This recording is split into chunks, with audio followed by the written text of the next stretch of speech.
بسم الله الرحمن الرحيم الحمد لله رب العالمين إن الحمد لله نحمده ونستعينه ونستغفره ونعوذ بالله من شرور أنفسنا ومن سيئات أعمالنا من يهده الله فلا مضل له ومن يضلل فلا هادي له أشهد أن لا إله إلا الله وحده لا شريك له وأشهد أن محمدا عبده ورسوله اللهم صل على محمد وعلى آل محمد كما صليت على إبراهيم وعلى آل إبراهيم إنك حميد مجيد اللهم بارك على محمد وعلى آل محمد كما باركت على إبراهيم وعلى آل إبراهيم إنك حميد مجيد ورضى اللهم عن الخلفاء الراشدين وصحابة أجمعين ومن تبعهم بإحسان إلى يوم الدين أما بعد السلام عليكم ورحمة الله وبركاته. Mes sœurs, mes frères, les louanges, les remerciements, les éloges ne cessent qu'au vivant qui ne meurt pas. Allah en dehors duquel il n'y a point d'être digne d'adoration, le premier qui n'a pas de début, le dernier qui n'a pas de fin, l'apparent et dominant sur toutes choses, nous le louons, nous revenons vers lui repentant. Nous demandons protection contre les conséquences de nos péchés. Lui seul en sait le nombre et les tendances de l'âme. Celui qui Allah guide, qu'Allah nous guide, nul ne saurait l'égarer. Celui qui est privé de sa guidée, nul ne saurait lui montrer le droit chemin. J'atteste donc qu'il est lui, Allah, le parfait dans son essence, le parfait dans ses noms et attributs, le miséricordieux par excellence et par essence. C'est lui qui a envoyé comme miséricorde pour les univers Muhammad ibn Abdillah, qu'Allah bénisse ce prophète, sa famille, ses compagnons et tous ceux qui les auront suivis dans le droit chemin et nous fassent l'honneur d'en faire partie. Le miséricordieux par essence et par excellence nous a accordé ce qu'il n'a accordé à aucun peuple avant nous, une nuit bénie, une nuit qui vaut plus que 1000 mois dans l'adoration et des plus recommandés bien entendu pour toute personne raisonnable qui croit en Allah et au jour du jugement dernier. En effet, le prophète sallallahu alayhi wa sallam a dit, celui qui se lève la nuit du Qadr, de la détermination, Laylatul Qadr, et avec foi et espoir de la récompense divine, tous ses péchés véniels, on dira, précisera, lui seront pardonnés. Et cette nuit, on sait que c'est une des dernières nuits du Ramadan. C'est une des nuits qui est dans la dernière décade. La nuit précède le jour. C'est une nuit, celui qui bien entendu se lève et prie les 10 nuits sera assuré grâce à Allah subhanahu wa ta'ala de la rencontrer.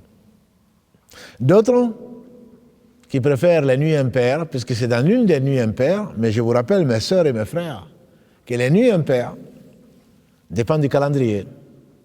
Et certains pays que je ne nommerai pas ont tendance à commencer un jour après les autres. Qu'est-ce qu'ils verront faire? Les nuits impaires chez eux seront des nuits paires chez nous. Et donc, pourquoi prendre ce risque quand on peut avoir plus que 1000 mois d'adoration? Je conseille à mes sœurs, à mes frères, de rechercher la nuit, cette belle nuit, la meilleure nuit de toute l'année, de la rechercher tous les soirs. En tout cas, c'est ainsi que faisait le meilleur des hommes, le modèle pour les croyants en Allah au jour du jugement dernier, j'entends le prophète Mohammed sallallahu alayhi wa sallam. Il y a certains hadiths qui font penser que c'est la 28e nuit. Même des hadiths qui font penser que c'était une nuit paire, même si ça va en contradiction avec beaucoup plus de hadiths qui parlent de nuit impaire. Et il y a un hadith en particulier, Ubay ibn Ka'b, qu'Allah l'agrée, a dit, quand on lui a dit, qu'Ibn Mas'oud, qu'Allah l'agrée également, a dit que c'est l'une des dernières nuits. Il dit qu'Allah fasse miséricorde à Abu Abdallah, c'est-à-dire Ibn Mas'oud. Il voulait simplement encourager les gens à chercher. Je jure par Allah, dit Ubay ibn Ka'b, que c'est la 27e nuit. Et donc, ceci n'est pas tombé dans l'oreille de sourd. Paresseux que nous sommes, certains ne cherchent la nuit que la 27e et jurent par Allah. Ubay ibn Ka'b est un compagnon du prophète sallallahu alayhi wa sallam. Il a juré par Allah. Et comme le disent les savants, il se peut que cette année-là, quand il a vu qu'Allah lui a fait voir la nuit, c'était le 27. Certains disent que la nuit du Qadr varie. Parfois c'est le 21, parfois c'est le 27, parfois c'est le 29, parfois c'est le 25 et parfois c'est le 23. Et les paresseux que nous sommes, comme si on était déjà garanti de rentrer au paradis, se contentent souvent d'une nuit. Et qu'est-ce qu'on fait dans cette nuit? À supposer même que c'est le 27. Et je ne prendrai pas ce risque. Qu'est-ce qu'on fait dans cette nuit?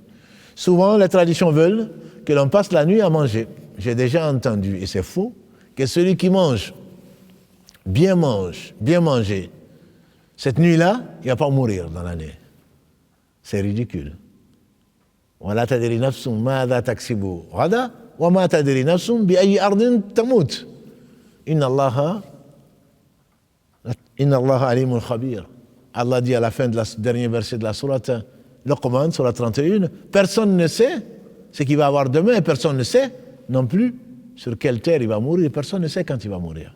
Comment est-ce que, si c'était ça, les gens seraient éternels? Ils choisiraient le 27 pour manger, et bien manger. Non, ça n'a pas de sens. Ça n'a pas de sens. Du temps du prophète sallam, les gens n'avaient même pas parfois à manger, même s'ils jeûnaient. Et donc, ce n'est pas raisonnable. La meilleure façon de chercher cette nuit, qu'elle soit le 21, la 21e nuit, ou la 23e, ou la 25e, ou même la 24e, la 26e, ou la 27e, ou la 28e, et la 29e, c'est de la chercher tout le temps. C'est le prophète m'a dit, celui qui veille à la recherche de la nuit du Qadr. Et le prophète priait jusqu'à ce que ses pieds étaient enflés. Les compagnons du prophète priaient en récitant dans une raka 100 versets environ. En effet, le prophète a dit, Ramadan ou en dehors du Ramadan, celui qui lit 100 versets par nuit n'est pas considéré comme un indifférent. Qu'Allah nous pardonne. On prend les bonnes habitudes peut-être pendant le Ramadan, on est au Tarawih dans les mosquées, et en réalité ensuite on oublie Allah, on oublie sa parole, son livre, on le laisse de côté. Non, celui qui ne lit pas 100 versets la nuit est considéré comme un indifférent. Et celui qui lit 200 versets par nuit est considéré comme quelqu'un de sincère. Qu'Allah nous compte parmi les sincères. C'est une bonne habitude. Chaque lettre lue procure 10 bonnes actions. Et donc, comment est-ce qu'on va se contenter de faire nos prières pour ceux qui prient et s'arrêter là? Il y a une sourate qui contient 30 versets qui va, Inch'Allah, défendre les personnes dans leur tombe contre le châtiment de la tombe. Qu'Allah nous préserve du châtiment de la tombe. Celui qui est préservé du châtiment de la tombe sera préservé du châtiment de l'enfer. Qu'Allah nous préserve du châtiment de l'enfer. Qu'Allah nous préserve du châtiment de l'enfer, qu'Allah nous préserve du châtiment de l'enfer. Celui qui demande 3 fois à Allah la protection contre le châtiment de l'enfer, l'enfer demande à Allah de protéger la personne contre son châtiment. Que l'islam est beau, que l'islam est facile, grâce à Allah subhanahu wa ta'ala. Et donc, ces nuits-là, on doit prier ce qu'on peut. On peut dormir, bien entendu, et se réveiller, mais pas passer son temps devant la télé, ou je ne sais quoi d'autre, ou à causer. Les meilleurs d'entre nous font l'i'tikaf, la retraite spirituelle, dans l'une des 3 mosquées, ou lire le Coran, pleurer si on peut, faire du dhikr, subhanallah, alhamdulillah, subhanallah sadaqa, alhamdulillah, remplir la balance le jour du jugement dernier. Allah akbar sadaqa, la ilaha illallah, il n'y a pas mieux.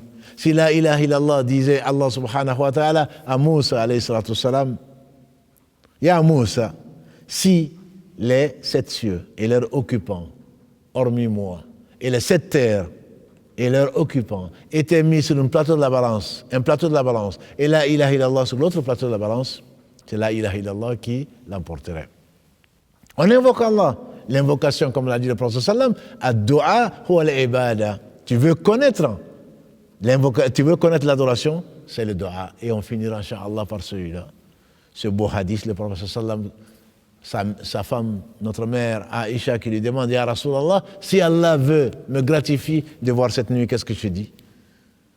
Il lui dit, demande à Allah, Allahumma innaka afoun, tuhibbul afwa, fa'afu anni. Allahumma innaka afoun, tuhibbul afwa, fa'afu anni. Oh Allah, tu es celui qui efface les péchés. Tu aimes effacer les péchés de tes serviteurs, alors efface mes péchés.